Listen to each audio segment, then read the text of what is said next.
হবে এই যে কুঁদুরি ভাজা, এই যে কুঁদুরি কেটেছি, আর এই যে দুটো আলু কাটবো কুঁদুরিতে আলুতে, আর এইখানে একদম 8খানা ডিম সেদ্ধ করেছি, এখানে আলু সেদ্ধ করা আছে, হবে আবার আজকে ডিমের ঝোল।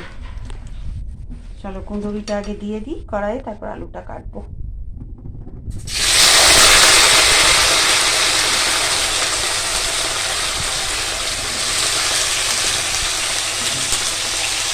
বেশ লাল লাল করে কুঁদুরি ভাজা খেতে ভালোই লাগে, আলু দিয়ে তো আরোই ভালো লাগে।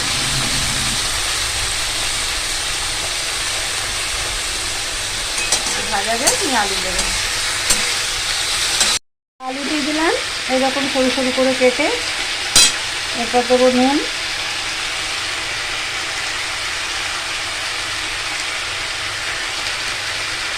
আর একটু হলুদ দেবো,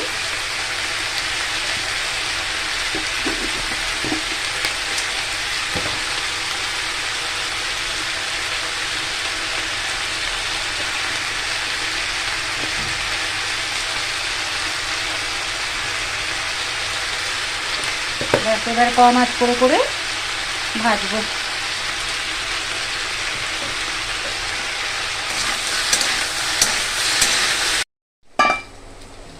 এই যে এরকম লাল লাল করে কম আঁচ করে করে ভাজলাম, এরপর নামিয়ে নেব। এটাতে আমি ওইখানে আমচুর পাউডার দিই, এখানে আমচুর পাউডার খুঁজে পেলাম না, কত কোথায় আছে, নইলে আমচুর পাউডার দিলে আরও ভালো হয়। শুকনো গরম ভাতে খুব ভালো লাগে। এখানে কুঁদুরিগুলো আবার একটু অন্য ধরনের, সেই পটলের মতো। এই যে হয়ে গেল।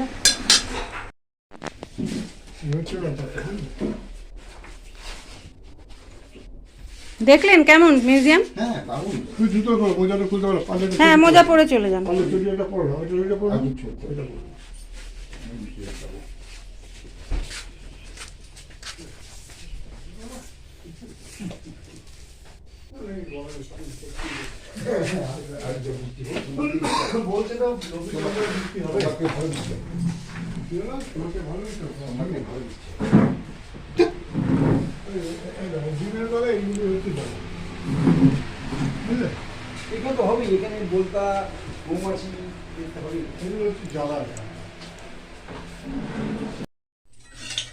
তেল গরম হলো, ডিম আছে 8টা, দুবেলার করে নেবো একদম। ডিমগুলো ভেজে নিই।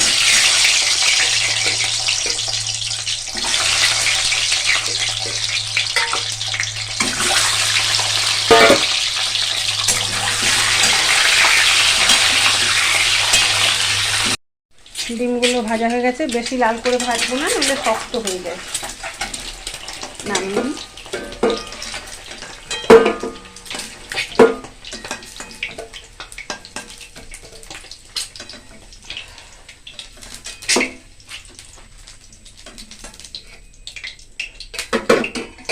ওই তেলেই দেবো 5 ফোড়ন,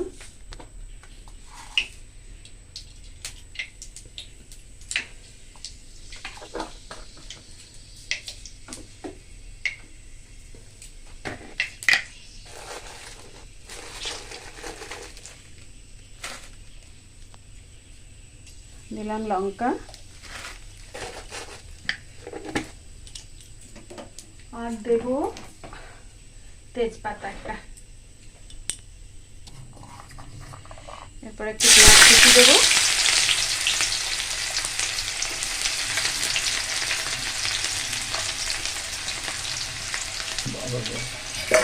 পেঁয়াজ কুচি দিলাম, এরপর একটু লাল করে ভেজে নেবো পেঁয়াজগুলো। পেঁয়াজগুলো লাল করে ভাজা হয়ে গেলে একটু একটু, এরপর মশলা দিয়ে দিলাম। এতে রসুন, আদা, লঙ্কা, পেঁয়াজ, টমেটো সব একসাথে পেস্ট করে নিয়েছি।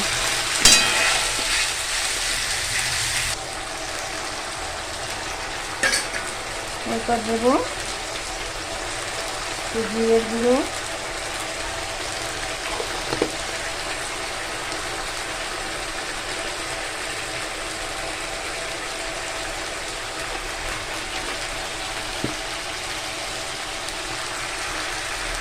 দেবো হলুদ,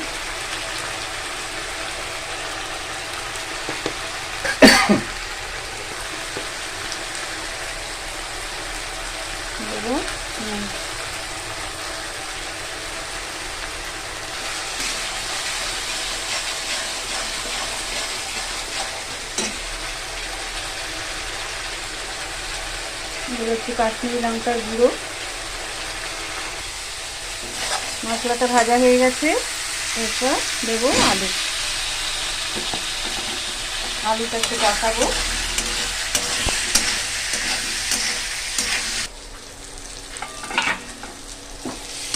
কষা হয়ে গেছে, তেল ছেড়ে দিয়েছে, এরপর গরম জল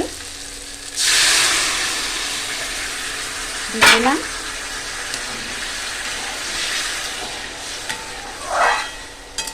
ফুটে উঠুক, তারপর ডিমগুলো দিয়ে দেবো। এরপর ডিমগুলো দিয়ে দেবো, একটু ঝোলটা ঢুকবে।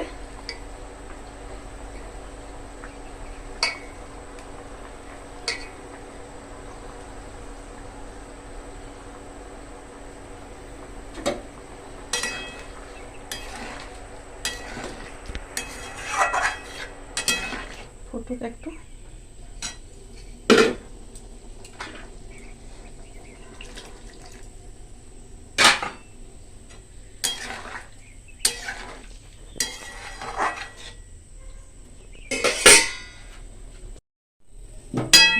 ডিমের কারি হয়ে গেল।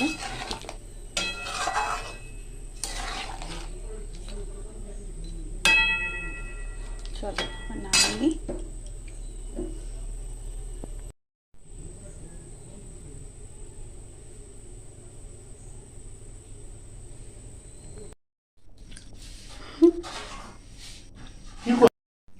এই যে রঙিন পাঁপড় ভাজা হলো ভাতের সাথে, কি দারুণ লাগছে না কালারগুলো, একদম মাল্টি কালার।